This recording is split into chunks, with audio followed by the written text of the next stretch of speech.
pagbalik na mo, pag-abot na mo, hugmak ang gilid sa akong balay. Na kung tuhod mo, gi duha ka tuhod kay gi anak ko sa kalsada gi pagdus-bagnos akong tuhod.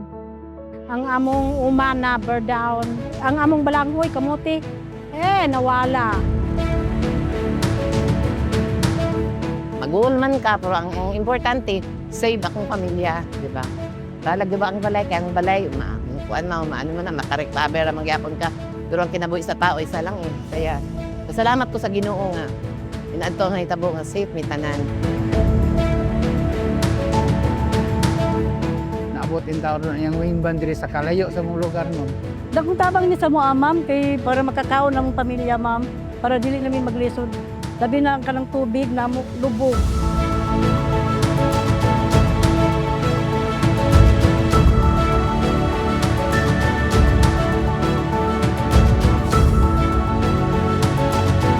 Tapos kay katabang ma'am, nga upat mo may kabok magkaon na ni ma'am.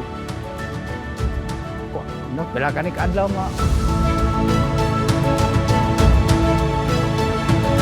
Pero sa iyang upis, padayon siya nga, yun na magtabang sa katawhan.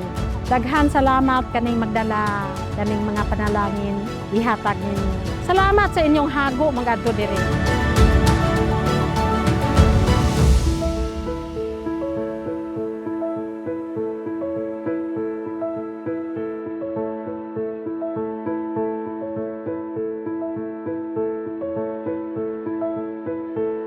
Kay Vice Sara Duterte, daghang kay salamat sa inyong tabang